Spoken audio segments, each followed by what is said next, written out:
ikuti program Camera, catatan Menko Airlangga. Siapapun dia, sebenarnya ketika orang masuk ke ranah publik, jadi pemimpin, jadi elit gitu loh, dia itu tidak boleh lagi belajar komunikasi. Oke. Tapi harus sudah praktek. Sudah.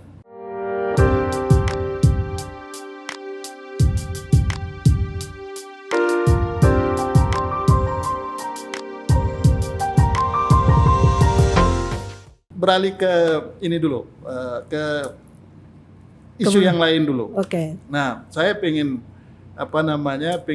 ajak Mbak Lely ngobrol soal gini. Tadi Mbak Lely sudah singgung sebetulnya di awal. Oke. Jadi komunikasi kita sekarang ini tidak linear lagi, Ya. ya kan? Posisi Tidak boleh dikonsepsi. Ya, betul. Lalu kemudian antara komunikan itu sudah posisinya sudah Istilah itu kita gugurkan komunikannya. sudah bolak-balik Iya. keruan Iya. hari ini. Nah, bagaimana kira-kira ini saya lebih fokus bicara soal komunikasi, kita bicara soal komunikasi publik ya. Ya. Komunikasi publik dan itu lebih khusus lagi ini para elit Iya. ya, para pembuat kebijakan gitu.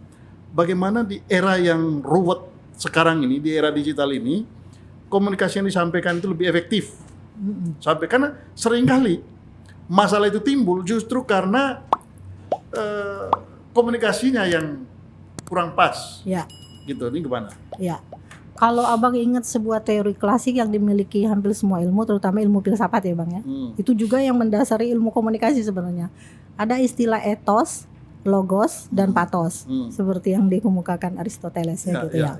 Sebenarnya kalau kita pegang itu di Indonesia itu ada Ing Ngarso Sung Tulodo, Ing Madio Mangunkarso, Tut Uri Handayani. Itu padanan yang sempurna kalau kita lakukan sebenarnya. Gitu.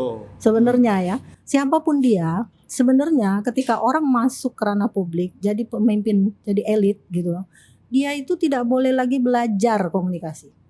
Oke. Tapi harus sudah praktek. Sudah. Itu harus sudah hatam gitu ya. Iya, harus mempraktekkan kemampuan komunikasinya. Terutama yang saya bilang, komunikasi linear harus kita gugurkan. Teori Laswell itu tidak berlaku lagi di panggung manapun. Nggak berlaku, terutama panggung politik. Elit-elit itu Mungkin dalam konteks tertentu masih bisa. nggak bisa Bang. Udah susah ya. Zaman Di era Soeharto, sekarang ya. zaman Soeharto oke lah. Oke. Zaman Soeharto. Sekarang ini mau ngomong di mana Di aja era orang bisa, demokrasi udah anak nggak kecil bisa, aja di era udah bisa digital jawab. Oke. Gitu. Contohnya waktu siapa ada presiden bicara di hadapan kepala daerah, dia marah sama kepala daerah bilang apa? Karena Bang tahu waktu Akasi mereka pada cerita, enak aja mecat gua, emang lu yang milih gua gitu kan. Oke. Padahal kan yang milihnya rakyat. Nah artinya apa? Komunikasi yang bersifat linear. Kenapa saya bilang istilah komunikan harus digugurkan? Komunikan itu meletakkan seseorang pada posisi pasif, tidak punya ide gitu loh Bang. Ya. Jadi terdegradasi pikirannya, manut dan sebagainya. Seperti relasi patron klien yang Scott dan Roger itu. Ya. Nah itu kita tidak bisa menempatkan itu. Elit sekarang juga harus berpikir seperti itu. Ya. Rakyat saya ini lebih pintar daripada saya. Sekali meledak di media sosial selesai saya. Ya. Nah, Mbak, ini kan gini, perubahan ini semua itu kan sangat dipengaruhi oleh perkembangan teknologi dan Iya. teknologi informasi dan komunikasi kan. Iya. Nah, itu kan nggak bisa direm lagi, Dicegah. ya kan, nggak bisa dicegah lagi, dan itu perkembangannya bahkan lebih cepat, perubahannya itu lebih cepat dari cahaya katanya. Iya. Saking cepatnya gitu.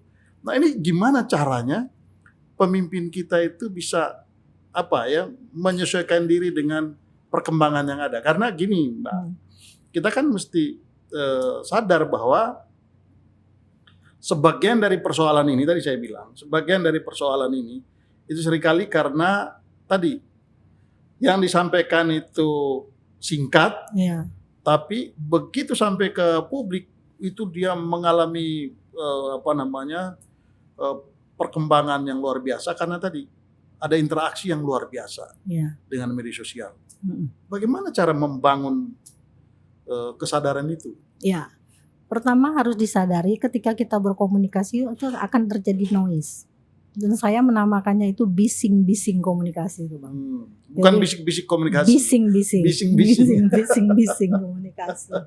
Jadi itu sebab kalau saya ingin menyampaikan pesan sama Bang Sebastian, kalau saya lewat Ogi anak saya karena udah kenal Abang Gi, sampaikan dong sama Bas.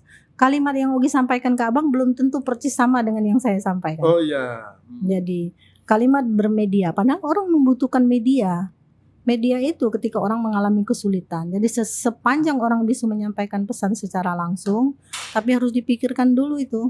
Karena tadi yang saya bilang, kita tidak boleh meletakkan orang itu sebagai komunikan. Tapi kita pikirkan dia kreatif, inovatif, produktif, sesuai dengan era media yang dia miliki, bahkan kecanggihan teknologi. Orang cucu saya aja lebih canggih dari saya, mutak-atik HP gitu kan. Betul. Nah, jadi pesan yang saya sampaikan ke dia itu sekarang bahkan ke anak kecil loh itu, anak kelas 1 SD. Ketika saya salah ngomong dia langsung kritik. Loh saya nyampein salah nih berarti. Terus dikatain sama Ogi, pakar komunikasi loh yang ngomong sama cucu aja salah gitu loh. Apalagi orang yang gak memahami kan komunikasi. Tetapi tadi kata kunci pertama yang saya tanya ke Abang, apakah berkomunikasi itu mudah? Sulit Bang. Jadi karena berkomunikasi sulitlah, maka orang harus memikirkan ketika akan melakukan komunikasi, baik verbal dan non verbal. Saya pernah menjadi saksi ahli untuk SMS, dulu SMS ya Bang ya, belum ada ini, SMS yang orang kirimkan kepada seseorang. Jadi kalimat itu dimaknai berbeda oleh penerima pesan. Oh iya betul. Nah, saya menjadi saksi ahli dan saya dibayar mahal loh untuk menerjemahkan SMS doang. Coba gitu Abang bayangin. Sering-sering aja kayak gitu. Mahal banget saya dibayar gitu ya. Jadi termasuk demonstrasi itu ada beberapa orator yang mengemukakan kalimat-kalimat tertentu yang saya diminta juga jadi saksi. Jadi makna pesan yang dia sampaikan itu apa saja gitu loh. Artinya sebegitunya sebuah pesan itu bisa dimaknai berbeda kan dari orang lain. Tapi sebenarnya kalau kita mengelolanya pesan itu seperti yang kalimat paling gampang tadi dalam ilmu komunikasi. Bang saya suka jambu monyet, bang saya suka jambu monyet gitu kan. Itu sudah berbeda. Artinya pemimpin pun harus menyampaikan. Coba lihat Pak Jokowi berapa kali itu makna pesannya diterima secara berbeda. Karena mungkin penulis pesannya waktu itu, Abang masih ingat gak soal bipang? Oh iya. Itu kan. Betul. Padahal di Sumatera bipang itu ya sejenis makanan dari beras yang pakai gula itu loh yang dicetak itu kan. Tapi karena berada di daerah tertentu yang maknanya berbeda, menjadi berbeda gitu loh. Sama aja istilahnya di Kalimantan apa, di Sumatera apa, nama orang juga berbeda. Ada yang paling nggak bisa disebut kata-kata itu, tapi jadi nama orang di daerah tertentu. Betul. Ya, nah itu banyak sekali. Nah itu yang harus dipikirkan artinya. Serumit itulah, sesulit itulah orang memikirkan tentang pesan yang harus dia sampaikan dan dipertukarkan gitu loh. Bayangin, makanya saya katakan berkomunikasi itu sulit gitu. Literasi media sosial ini yang menjadi penting karena itu bukan hanya tanggung jawab pemerintah semata kan sebenarnya, tapi pemerintah harus bertanggung jawab menurut saya. Ikuti program Camera, catatan Menko Airlangga.